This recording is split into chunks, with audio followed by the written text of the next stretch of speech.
The boy's gone. The boy's gone home. The boy is gone. The boy's gone home. What will happen to a single crowd when it finally gets too crowded? What will happen to the origins of sound after all the sounds of sound? Follow the sounds of sound. Well, I hope I never have to see that day, but by God, I know it's headed our way. So we Better be happy now. The boy's gone home. The boy's gone home.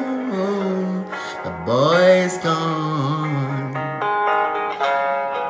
What becomes of a day for those who read? That was Jason Mraz. The boy's gone. The boy's gone. The boy's gone home. Where's home? You don't know whether Mraz is talking about heaven or whether he's talking about just regular home. What is home? Home is where your heart is, isn't it? Well, what is the heart made from? Love? What do we have love for? Family, friends, gifts of God. This is the update for the 2022 U.S. midterm elections. If you have love for Democrats and Republicans, I'm afraid they won't even literally have an election on election day, because we've got 88% of the electorate counted in all this. The election's still going on, guys. Isn't that weird? It's almost like these guys are not doing their jobs correctly at all. They can't even really literally pull off the election, which is their little oyster egg. This is their little pearl. If they're an oyster, this election's your pearl, guys. Still counting, huh? Winners and losers, guys. Of course, we went over most of them.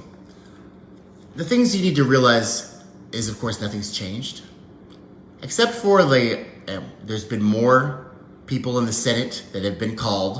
Of course, 88% of the vote now, instead of 80. 46 to 48.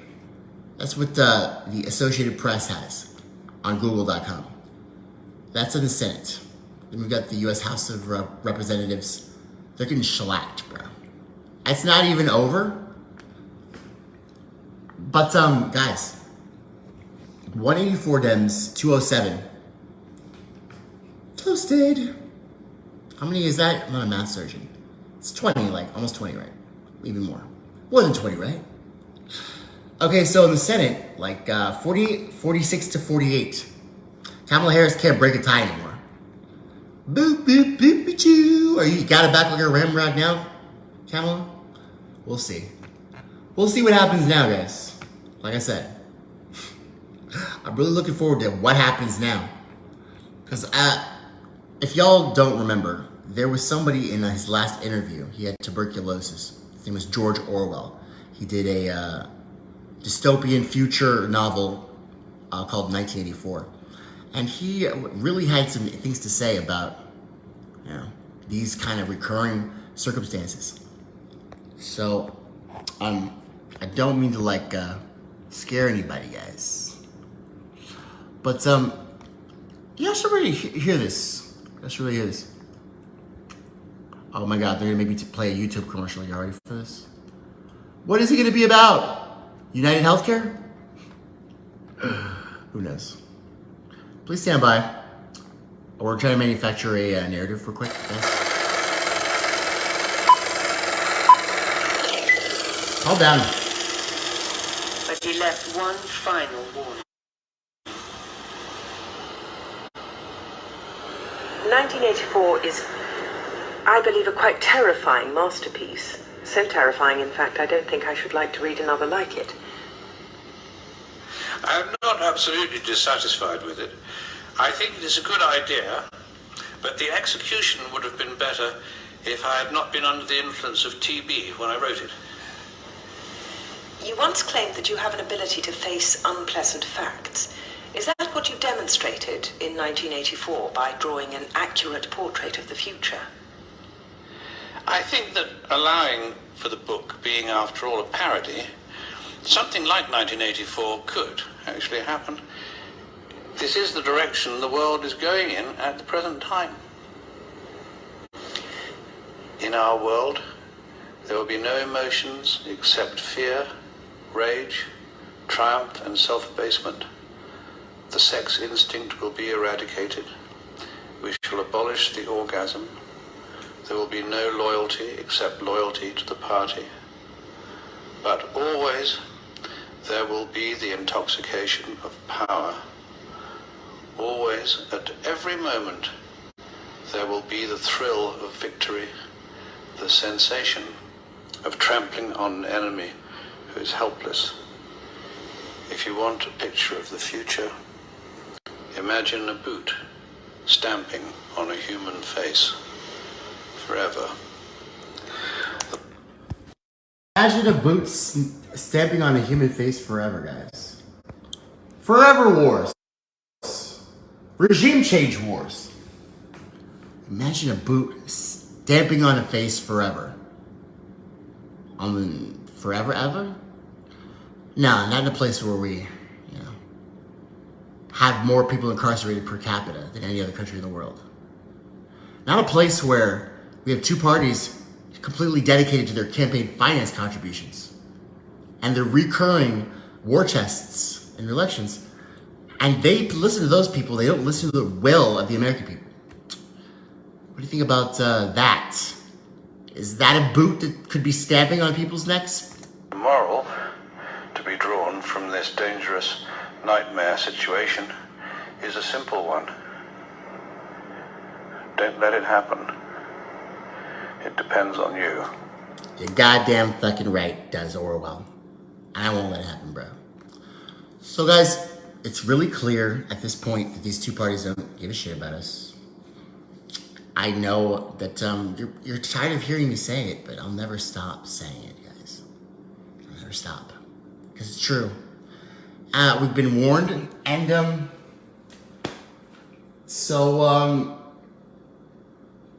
why do you think you heard about this whole election thing? They want to keep, how much longer until it's over? How much longer until we have closure? I mean, this whole thing about a United States of America, they don't want to talk about the amendments. They don't want to talk about the Bill of Rights. They don't want to talk about, they never want to tout our founding fathers until our founding fathers are literally guilty of the things they're guilty of. Like, capitalist slavery. Yeah. That's the only way our founding fathers relate to you guys, Democrats, Republicans. But they also cared about other things too, like liberty. And so that's why they made this constitution that you don't like so much. And if you want to imagine the future, just imagine a boot at someone's neck. And then the state gets away with it because he was a Russian bot. He was a trucker, a Russian asset. He was a trucker trader. He was Antifa. He was the guy who wasn't in closed borders. He was illegal. Yeah, guys. I mean, it's funny because a lot of conservatives, when they come on my show, they talk about Orwell. Because, the conservatives don't read anything. They don't like to read things. I understand, how you don't want to read things on the internet, conservatives. There's a lot of things on the internet. Most of it's from wackos or the mainstream media, who are wackos. But that's why you have to figure shit out from different angles. Maybe get some documents, like books or sources, like actual bills that they're writing. Read those things, okay? Along with your Bible. You can also read your Bible as well. But these things that they're passing, guys, they're literally only things for their donors. And then Joe Biden talks about how this wasn't a red wave. He talks about how, did you hear him? We need to move forward. Because they're thinking about investigating him, the Republicans, and his family. We're just going to move forward. We're going to meet the needs of the American people. We're at the point, Joe, where you've not met any of the needs of the American people. And you've been trying this whole time. Oopsie, it was Mitch McConnell. Oopsie, it was a Senate parliamentarian. Oopsie, it was the fucking Trump. These guys never run out of scapegoats, guys. These Democrats. This is what worries me. And it's not just me, guys. It's a whole bunch of us. Democrats are leading to fascism. They're not holding a right-wing ass party accountable. They keep on moving more and more to the right wing. They keep funding right-wing candidates. They keep taking campaign finance contributions from right-wingers. And you guys are right-wingers, Democrats. So I don't really, yeah. So guys, when you multiply any kind of majority, you're gonna get and economic hardships. You're gonna get and also corruption in the political system. When you mix those things together, guys, you get fascism. Because then all of a sudden, there's a group of angry people. They're not getting their needs met by their political class. They want to know who to blame. They want to know how to change it. How to change it? Well, the guy that bursts out of that, guys, this reactionary scene that starts fascism, he's going to say, well, first of all, it's these people. They're the ones that didn't do it. And if the system was working so well, it was just these people, we'd kill them. And then we'll be like, no, not really. But then we'll think about how we need to provide for our families. And also the state says if we kill these people, then we're virtuous. They give us all these propaganda about how, oh my God, well, other people killed people in the past. This is basically just like a ceremony, okay? Stop being such a snowflake, wokist, trailer trumper, trackist. And then next thing you know, guys, with the talking points that trigger you guys for voting for these Democrats or Republicans, these same talking points, they're going to be used to trigger you to just let them kill innocent people. Like they're doing already. In Russia, in Ukraine, in Afghanistan, Libya, Somalia, Haiti, Sudan, Yemen. Like they're literally killing people all over the world, guys. Just so you know. When is it going to be the time though where they're going to kill us? You think they're going to have such a hard time trying to kill us? They literally are trying everything not to kill us. They really want to kill us. They just want to know that they can control our numbers. They can modify our demographics. They can make an election off of us. They can kill who they want to kill. They can know who has allergies. They stole your data, right? They put your metadata in undisclosed locations, right? So they just want to know that they can monitor you. They know exactly what you're allergic to, what kills you, what your weaknesses are, what's good and evil about you. You as a person, things that you don't even know about yourself, they know. Guys, so, but they don't want to kill you guys. So, what was that thing that you said, George? I can't remember. Something like, George, you still awake? He was, crashing out there. George, you gotta be man. For some reason, I'm not getting sound. Just imagine someone's boot, guys. How is this pooping out on me already? Okay, though. See? It works when I press it like that. If you want a picture of the future, imagine a boot stamping on a human face forever. The moral to be drawn from this dangerous nightmare situation is a simple one.